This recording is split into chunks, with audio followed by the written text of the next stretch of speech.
Hello everyone and welcome back to Let's Play Borderlands on the PC. This is part 7. So the first order of business here will be to head on over and get the last journal entry. So that's where I'm heading now. Usually I'd just stay in my car and run these guys down, but as you noticed in the previous video, with Fraps running I'm having a little trouble driving the car very effectively, so I kind of decided I'll just do this on foot. Then I forgot about the birds that attack at this point and almost get killed, again in a very simple fight, but managed to survive. I'm getting used to my skill here, and I remember to turn it on to get some of my health back. It's still a pretty close match, though.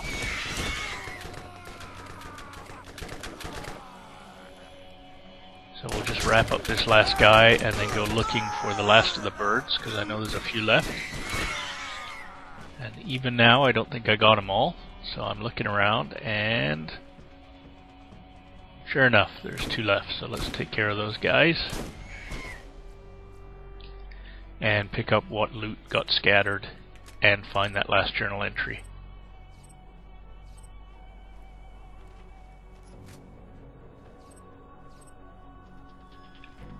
So I poke around for a little while here. I can't remember exactly where the audio log is.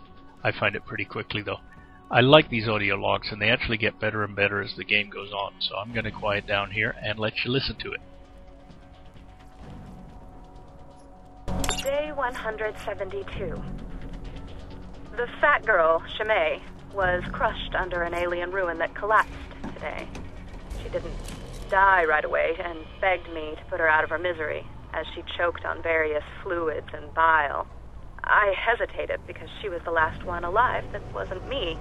As she was choking and coughing and dying, I tried to enjoy the interaction, which I imagined to be a conversation, as I knew it was the last I would have for a while. I finally got around to smothering her so that I could continue my research. I could tell that she regretted the decision. The skags have been waiting for this meal for a while. They will not go hungry tonight. At this point in the video, I made an attempt at the crystal cameras to collect shock crystals. I did really poorly. In the process of collecting maybe 8 crystals, I did level up, but I died about 3 times. So even though I got to put a point into revenge here, I give up on this quest for now, and I move on to another one. And you can see my lack of knowledge about these skills again. I'm poking around trying to find where my point should be best applied. I decide on revenge, and then the video will skip ahead. I'm heading over to Sledge, take care of Sledge and get the mine key.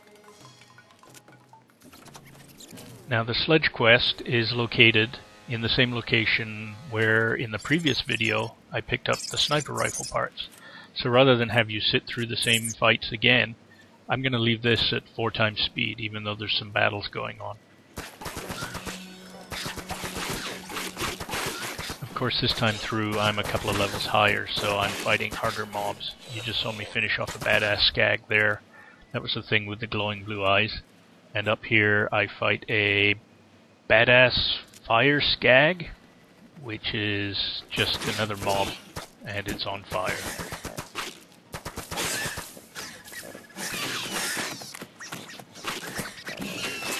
And there he is. And there he was. Still stubbornly sticking to the rocket launcher and shotgun. Still doing just as badly with the rocket launcher, but I do manage to get these guys. And then onto this set of mobs, and even remembering to use my melee skill here.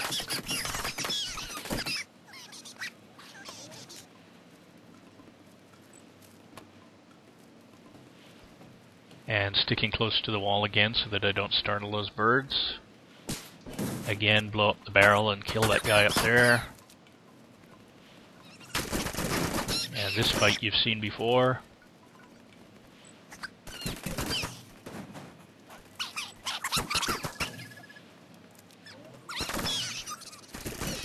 It's really not too difficult. I do manage to make it look hard and even die once here. Oh, I didn't die. I almost died. And finally we're getting close to my destination. Again, we're going to check the treasure chest up top and find nothing of value.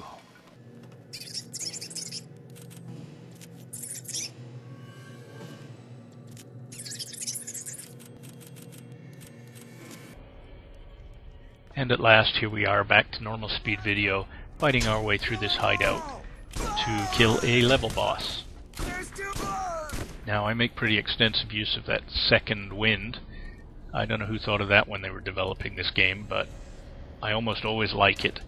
The only time it's a bit of a pain is when you're almost dead, you're slowly bleeding to death, and there's nobody around to shoot, which means you have no way of recovering from that second wind. Now here's my first use of it. Just coming up, I managed to essentially shoot myself. I shoot a barrel that I'm standing next to, and it takes me out. But lucky for me, there's a mob there.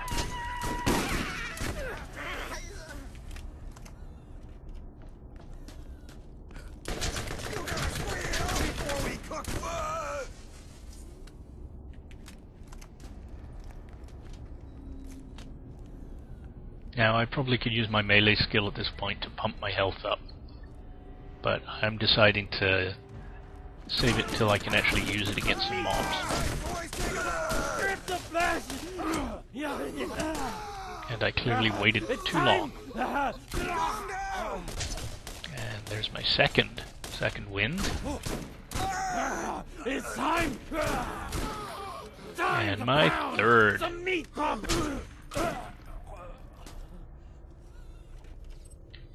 So I wonder at what point I have the sense to actually use my skill and get some of my health back.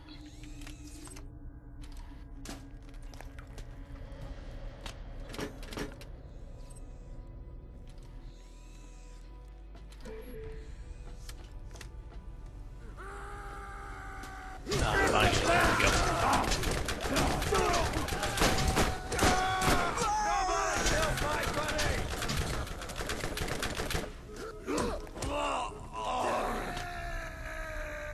And I managed to get through that part without punching any barrels. I've done that before. And that can end the game very quickly.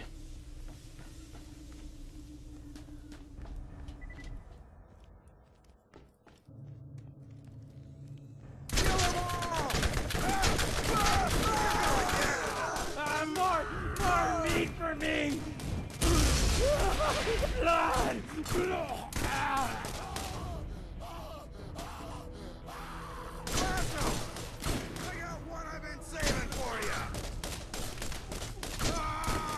And I don't think I pulled this one off. Nope, that one killed me. But my spawn point is really close by.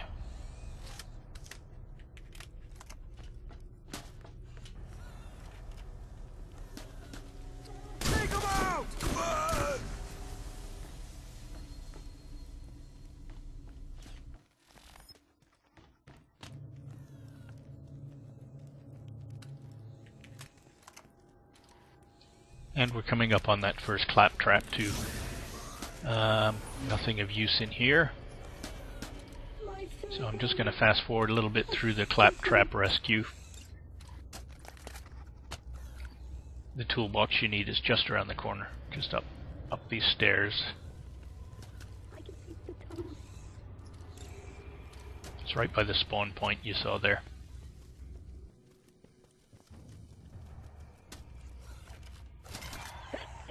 Let's get him rescued and see if he gives me anything of value. One thing I get, of course, is a couple more backpack slots.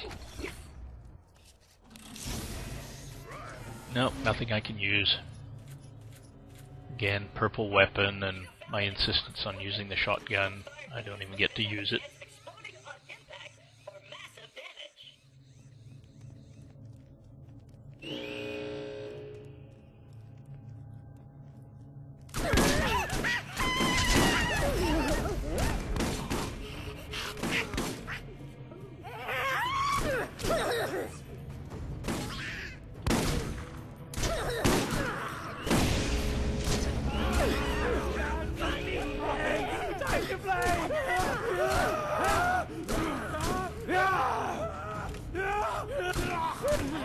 So that's a pretty straightforward fight. I go poking around here. I'm noticing I'm pretty close to level 15, and I decide to poke around, see if I can maybe get my level to go up a little higher. I don't, so we end up coming back. And there's my first decent shotgun, but I can't use it for 2 more levels.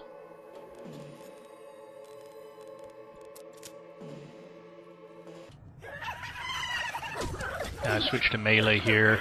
Main reason is to get my health back more than anything.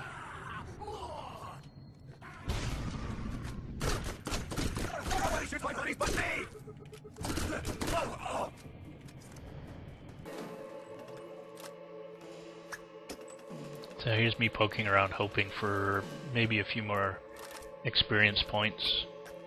But simply, I'm not going to be able to pull off level 15 before I go into this boss.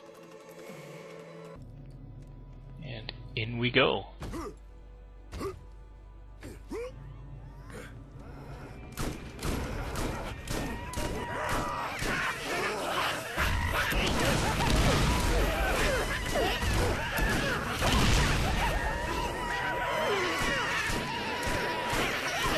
Doing fairly well here for a while. The shotgun's working out because these guys are hanging out pretty close. But I think he's throwing nerve grenades and they're really taking a toll. So I'm fight for your life, and the only thing left is this guy, and I actually get him pretty close before I die, but it is not to be.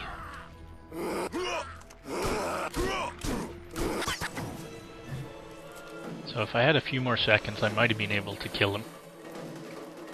And of course, now that I've left and come back, all his health has recovered.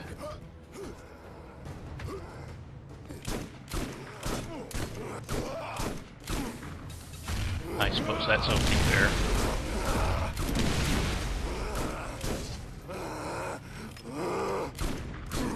Without all those midget shotgun guys around, this is actually a fairly straightforward battle now.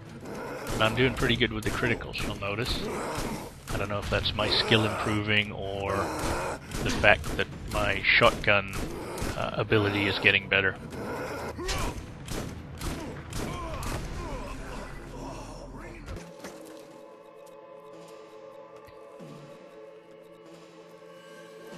Now I guess the locks around here are operated by thumbprints, because if you look closely at that keyring, it's actually 3 thumbs on a ring. And that pretty much wraps up this video. The rest of the time is spent working my way back to the exit. So I thank you for watching and listening, and I hope you watch my other videos. And if you want to leave a comment, suggestion, or some abuse on the YouTube comment system, feel free to do so, and I promise I will read them.